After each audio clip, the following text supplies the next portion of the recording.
हम इस बारी अपनी कंट्री के लिए जीत कर ही वापस आए और कोई सेकंड वे नहीं था। तो ये मिजाज होता है तभी तो विजय मिलता है।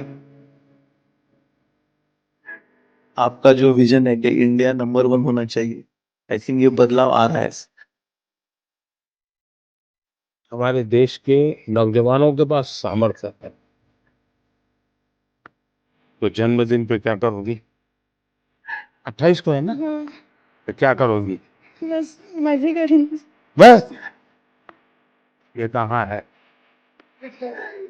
हाँ, पीछे खड़ा है। ना टाइम आपका वैल्यूएबल टाइम निकाला हमसे मिलने के लिए। मेरा वैल्यू आप ही है।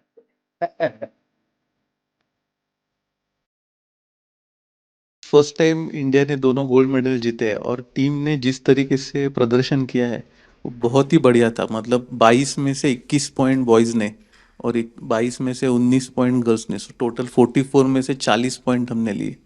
इतना बड़ा बढ़िया प्रदर्शन आज तक पहले कभी नहीं हुआ। कभी नहीं। वहां पर क्या माहौल था? पहली बार हम जीते, सब लोग हमारे लिए भी खुश हो गए बहुत, क्योंकि हमने इतना खुशी मनाया।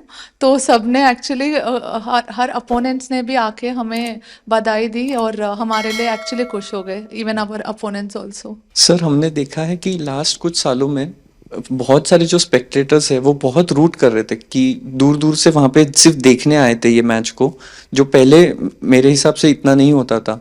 तो आई थिंक चेस की भी काफ़ी पॉपुलैरिटी बढ़ गई। तो हमें देख के बहुत अच्छा लगा कि रूट कर रहे हैं। थोड़ा प्रेशर भी होता था बट इतना हमें सपोर्ट कर रहे वो एक अच्छा फीलिंग था। और जब हम जीते तब इंडिया इंडिया ऐसे सब रूट कर रहे थे। इस बारी 180 कंट्रीज पार्टिसिपेट करी थी, बल्कि जब चेन्नई में ओलंपियाड हुआ था हम बोथ इंडिया टीम हम ब्रॉन्ज जीते थे। वुमेन टीम का लास्ट मैच यूएसए से हुआ था जो हम हार गए थे और हमारे हाथ से गोल्ड चला गया था उस टाइम। तो हम फिर से उनके साथ इस बार खेले। फिर इस बार हम बहुत ज़्यादा मोटिवेटेड थे कि इस बार इंडिया को गोल्ड लाना ही है, इसको हराना है। इनको हराना ही है। वो मैच फाइनली बहुत क्लोज था और ड्रॉ में फिनिश हुआ, but we went on to win the gold sir. पर हम इस बारी अपनी कंट्री के लिए जीत कर ही वापस आने वाले थे और कोई सेकंड वे नहीं था। नहीं, ये मिजाज होता है तभी तो विजय मिलता है। लेकिन जब इतने नंबर आ गए, 22 में से 21 और 22 में से 19, तो बाकी खिलाड़ियों का या बाकी लोग जो इस खेल को ऑर्गेनाइज करते हैं उनका क्या रिएक्शन था? Sir I think Gukesh wants to answer that, but I just want to say one thing कि उसमें हमने इतनी कन्विंसिंगली जीता, स्पेशली ओपन टीम में ऐसे लग रहा था कि कोई पास भी नहीं आ सकता है। और हमारी वुमेन टीम में हम पहले 7 मैचेस जीतते गए, फिर थोड़ा छोटा सा सेटबैक आया, हमने रेजिलियंस दिखाई, हम वापस आए। पर हमारी ओपन टीम ने तो सर मतलब मैं क्या ही बताऊं, I think Gukesh being on board 1 was better to answer that, पर वो भाग के ले गए। Yeah, this experience was really a great team effort. Every single one of us was in like excellent form, and we were all super motivated because in the 2022 Olympiad we were very close to winning the gold medal. But then there was one game which I had played and I could have won, which would have guaranteed gold medal. I unfortunately lost that game, and it was heartbreaking for everyone. So this time we were all super motivated, and from the start we were like, we are going to win this for the team, and yeah, really glad. अच्छा, आपने कभी ये सोचा है कि कभी AI का उपयोग करके आप लोग अपनी गेम को करेक्ट कर सकते हैं या दूसरे की गेम को समझ सके? Yes, sir. With AI, the chess has evolved. There has been new technology, and the computers have become much stronger now. And it is showing a lot of new ideas in chess, and we are still learning from it. And I think there is a lot to learn from it. Sir I think अभी ऐसा हो गया है कि AI के tools सबको available हो गया है क्योंकि डेमोक्रेटाइज हो गया है। और अभी हम ज़रूर प्रिपरेशन में यूज़ करते हैं। बताइए। कुछ नहीं सर, द एक्सपीरियंस तो बहुत कुछ नहीं, ऐसे ही जीत लिया। ऐसे ही आ गया, गोल आ गया। नहीं सर, ऐसे नहीं आ गया, बहुत मेहनत किया है। आई थिंक मेरे सारे टीममेट्स ने, इवन मेंस ने बहुत हार्ड वर्क किया है to finally get to the stage. मैंने देखा आप में से कईयों के पिता माता डॉक्टर है। पेरेंट्स दोनों डॉक्टर है और मेरी बहन भी डॉक्टर है। हैं? तो जब मैं बचपन में उन्हें देखता था कि उनको कभी रात को 2 बजे फोन आ गया पेशेंट का, जाना पड़ता था, मुझे लगा मैं जो करियर लूंगा थोड़ा और स्टेबल लूंगा, पर मुझे लगा नहीं था स्पोर्ट्स में और दौड़ना पड़ेगा। से मैंने हमेशा देखा है कि आप हर स्पोर्ट और हर स्पोर्ट पर्सन को इतना इनकरेज करते हैं और इतना सपोर्ट करते हैं। मुझे ऐसा लगता है कि आपका स्पोर्ट्स से बहुत बड़ा लगाव है, हर एक स्पोर्ट से। और मैं उसकी स्टोरी जानना चाहती हूँ, ऐसा क्यों? मैं आपको बताता हूँ। मैं ये इतना समझता हूँ कि कोई देश विकसित बनता है तो सिर्फ खजाने से नहीं बनता है कि उसके पास कितने पैसे हैं, कितने उद्योग हैं, जीडीपी कितना, इतने से नहीं बनता है। हर फील्ड में वो दुनिया में महारत होनी चाहिए। अगर फिल्म इंडस्ट्री है तो मैक्सिमम ऑस्कार हमारे यहाँ कैसे आते हैं। अगर साइंटिस्ट हैं या और किसी फील्ड में तो मैक्सिमम नोबेल हमारे पास कैसे आते हैं। वैसे ही खेल में भी मैक्सिमम गोल्ड हमारे बच्चे कैसे लाएं। ये जब होता है इतने सारे वर्टिकल, तब देश महान बनता है। मैं जब गुजरात में था तब भी मैं एक खेल महाकुंभ चलाता था। लाखों बच्चे खेलते थे उसमें, तो मैं बड़ी आयु के लोगों को भी खेलने के लिए प्रेरित करता था। तो उसमें से अच्छे बच्चे आगे आने लग गए। मेरा ये विश्वास है कि हमारे देश के नौजवानों के पास सामर्थ्य है। दूसरा मेरा मत है कि देश में समाज जीवन का जो अच्छा वातावरण बनाना है, तो स्पोर्ट्समैन स्पिरिट जिसको कहते हैं, वो सिर्फ स्पोर्ट्स के खिलाड़ियों के लिए नहीं है, वो कल्चर होना चाहिए, समाज जीवन में कल्चर होना चाहिए। हर रोज इतने बड़े बड़े डिसीजंस लेते हैं, तो आप क्या एडवाइस करेंगे हमारे लिए कि ये प्रेशर सिचुएशंस कैसे टैकल कर सकते हैं? देखिए, कोई भी खेल क्यों ना हो, कोई भी एक्टिविटी क्यों ना हो, फिजिकल फिटनेस बहुत मैटर करती है जी। में से बहुत लोग होंगे जो फिजिकल फिटनेस के लिए आपकी ट्रेनिंग होती होगी, आपके लिए खान पान के लिए बताया जाता होगा, भाई ये चीज़ें खाइए, ये चीज़ें खेलने से पहले इतना खाइए, मत खाइए, सब बताया जाता होगा आपको। मैं समझता हूँ कि अगर हम इन चीज़ों की आदत अगर डेवलप करते हैं तो इन सारी समस्याओं का पचा जाते हैं।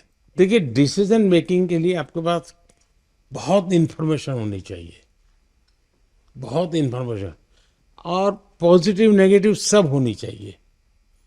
आपको पसंद आता है ऐसा ही सुनने का आदत लगती है, मनुष्य का स्वभाव होता है, जो अच्छा लगता है वही सुनता है, तो वो फिर डिसीजन में गलती होती है। लेकिन आप हर प्रकार की चीज को सुनते हैं, हर प्रकार की चीजों को जानने का प्रयास करते हैं और खुद एनालाइज करते हैं, और कहीं समझ नहीं आए तो बिना संकोच किसी जानकार को पूछते हैं, तो फिर आपको कठिनाई कम आती है। और मैं मानता हूं कि कुछ तो अनुभव से आ जाता है, और जैसा मैंने कहा कि योगा, मेडिटेशन, इसकी सचमुच में बहुत ताकत है जी। सर, हम अभी 2 हफ्ते खेले तो अभी पूरा थक गए, पर आप सालों साल दिन भर इतना काम करते, इतने मतलब पूरा ब्रेक भी नहीं लेते, તમે કેવી રીતે what's the secret sir for your energy? आप इतना जानते हो, and then also you are open to learning and open to the world, और आप हमेशा हर स्पोर्ट पर्सन को आई थिंक इतने जोश से भर देते हो टू परफॉर्म। और मैं आपसे पूछना चाहती हूँ कि अगर आप हम सबको एक एडवाइस देना चाहो, आप जहाँ चेस को देखना, शतरंज को देखना चाहते हो। देखिए, ऐसा है, जीवन में कभी संतोष मत मांगिए।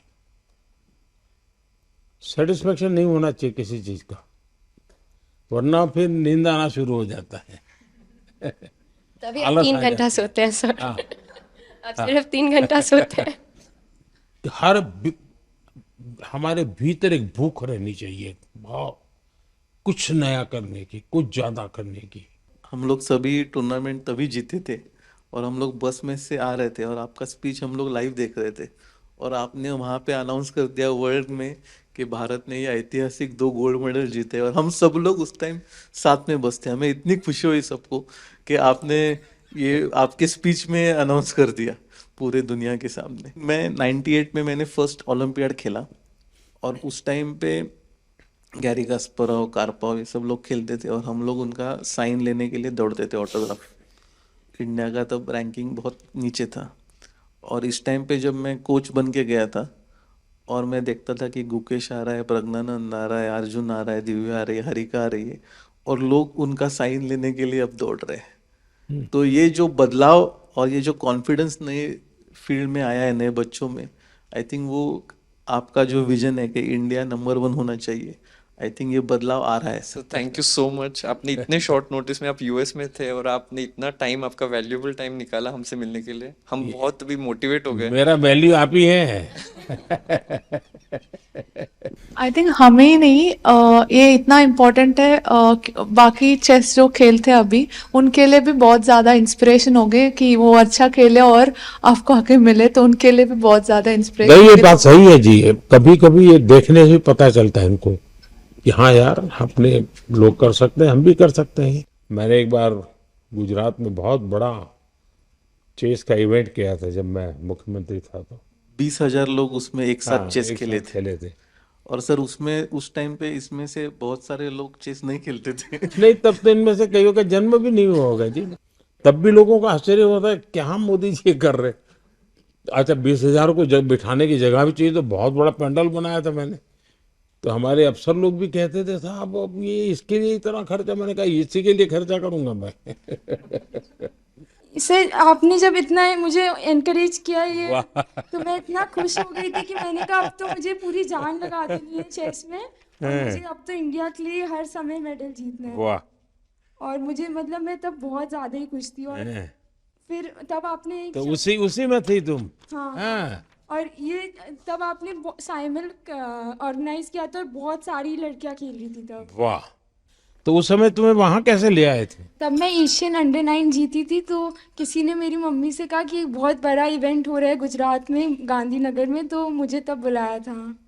तो ये मैं रख सकता हूँ ना? Yes sir. फ्रेम करवाना था बट इतना फ्रेम करवा के देना था आपको, बट नहीं बेटा, कोई चिंता नहीं। हाँ, ये मेरे लिए बहुत अच्छी मेमोरी है। तो ये शाल रखा है कि नहीं रखा है? यस सर रखा है।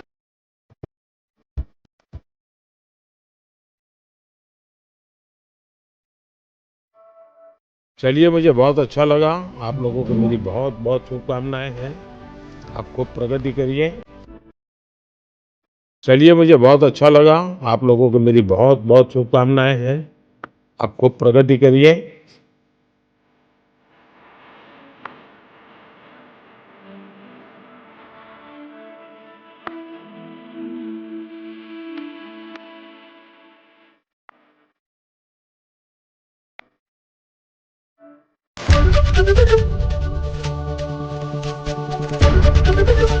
एबीपी गंगा, खबर आपकी, जुबान आपकी।